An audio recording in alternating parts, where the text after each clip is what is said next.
আসসালামু আলাইকুম, কেমন আছো সবাই? আশা করি সকলেই ভালো আছো। আজকের ভিডিওতে আমি তোমাদের দেখাবো কিভাবে তোমরা ইউটিউবে নতুন প্লেলিস্ট অ্যাড করবে।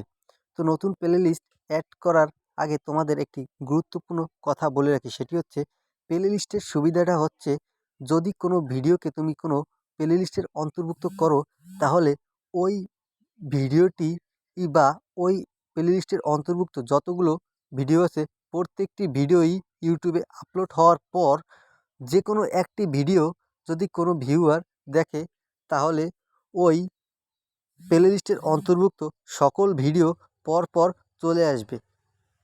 এটি হচ্ছে প্লেলিস্টের সবচেয়ে বড় সুবিধা। আর যদি পরপর তোমার ভিডিওগুলো একটি ইউটিউবে আপলোড করার পর যদি সেগুলো পরপর আসতে থাকে, তাহলে ওই ভিউয়ার হয়তোবা তোমার বাকি অন্য যে কোনো ভিডিওর ৩-৪টি ভিডিও হয়তো সে দেখতে পারে, যার কারণে তোমার ভিডিওর ভিউ বেড়ে যেতে পারে। সো আজকের ভিডিওতে আমি তোমাদের দেখাবো কিভাবে ইউটিউবে নতুন প্লেলিস্ট অ্যাড করতে হয়।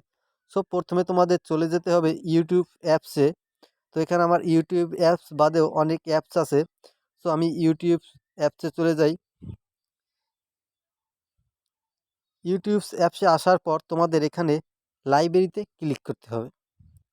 লাইব্রেরিতে ক্লিক করার পর তোমার এখানে আসবে ইউর ভিডিওস নামে একটি অপশন। এই ইউর ভিডিওস নামে অপশনের উপর ক্লিক করতে হবে। ইউর ভিডিওস নামে অপশনের উপর ক্লিক করার পর এরকম একটা ইন্টারফেস আসবে এবং এখানে তুমি যতগুলো ভিডিও আপলোড করেছো প্রত্যেকটি ভিডিও চলে আসবে। এরপর তুমি এই ভিডিওগুলোর কর্নারে একটি থ্রি ডট দেখতে পাবে। এই থ্রি ডটের উপর ক্লিক করবে। এখানে আমার অনেকগুলো ভিডিও আপলোড করা আছে, আমি যে কোনো একটি ভিডিওর থ্রি ডটের উপর ক্লিক করলাম। থ্রি ডটের উপর ক্লিক করার পর এখানে আসবে সেভ টু প্লেলিস্ট, একেবারে উপরে তোমার সেভ টু প্লেলিস্ট অপশনের উপর ক্লিক করতে হবে। সেভ টু প্লেলিস্ট অপশনের উপর ক্লিক করার পর তোমার এখানে দেখো আমার এখানে অনেকগুলো প্লেলিস্ট আছে। সো আর এখন আমি তোমাদের যেহেতু দেখাতে চলেছি কীভাবে নতুন প্লেলিস্ট অ্যাড করবে, সেহেতু আমি নতুন আরেকটি প্লেলিস্ট খুলব। তো এখানে কর্নারে তোমরা দেখতে পাচ্ছ নিউ প্লেলিস্ট অপশন। এই নিউ প্লেলিস্ট অপশনের উপর ক্লিক করবে। নিউ প্লেলিস্ট অপশনের উপর ক্লিক করার পর নিউ প্লেলিস্ট লেখা আসছে এবং এখানে টাইটেল দিতে হবে।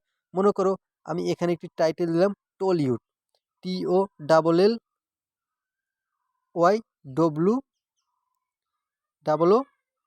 টলিউড। তারপর এখানে তোমরা দেখতে পাচ্ছ প্রাইভেসি। এই প্রাইভেসি অপশনের এর এই কর্নারে ক্লিক করার পর তোমরা দেখতে পাবে এখানে আছে পাবলিক, আনলিস্টেড, প্রাইভেট। তোমরা যদি পাবলিক করতে চাও তাহলে জনগণে দেখবে। আনলিস্টেড মানে তুমি যার কাছে পাঠাবে সেটা তারা দেখতে পারবে, বাকি কেউ দেখতে পারবে না। আর প্রাইভেট মানে শুধু তুমি একা দেখতে পারবে। তো সো আমার এখানে প্রাইভেট করা আছে, মানে আমি একা দেখতে পারবো। তারপর তুমি ক্রিয়েট অপশনে ক্লিক করবে। ক্রিয়েট অপশনে ক্লিক করার সঙ্গে সঙ্গে তোমার এই নতুন যে ফাইলটি খুলেছো সেটি ওপেন হয়ে যাবে। ওপেন হওয়ার পর তুমি অন্য যে কোনো একটি ভিডিওর আবার থ্রি ডটের উপর ক্লিক করবে। থ্রি ডটের উপর ক্লিক করার পর তুমি এখানে পাবে আবার সেভ টু প্লেলিস্ট। এই সেভ টু প্লেলিস্টের উপর অপশনে ক্লিক করার পর দেখো আমি এখানে যে নতুন প্লেলিস্টটি খুলেছি সেটা হচ্ছে টলিউড। এই টলিউডের উপর আমি যখন ক্লিক করব তখন এটি মার্ক হয়ে যাবে। মার্ক হওয়ার পর আমার যে ভিডিওটা আমি কেবল ক্লিক করলাম ওই ভিডিওটি এই টলিউড প্লেলিস্টের আওতাভুক্ত হয়ে যাবে। তো সো তোমরা এভাবে করে নতুন নতুন হাজারো প্লেলিস্ট খুলতে পারবে এই নিউ প্লেলিস্টের উপর ক্লিক করে। সো আজকের ভিডিও এ পর্যন্তই। দেখা হচ্ছে পরবর্তী ভিডিওতে। ভিডিওটি ভালো লাগলে একটি লাইক, কমেন্ট এবং সাবস্ক্রাইব করে চ্যানেলটির পাশে থাকবে এবং পাশে থাকা বেল আইকনটি ক্লিক করে যাবে।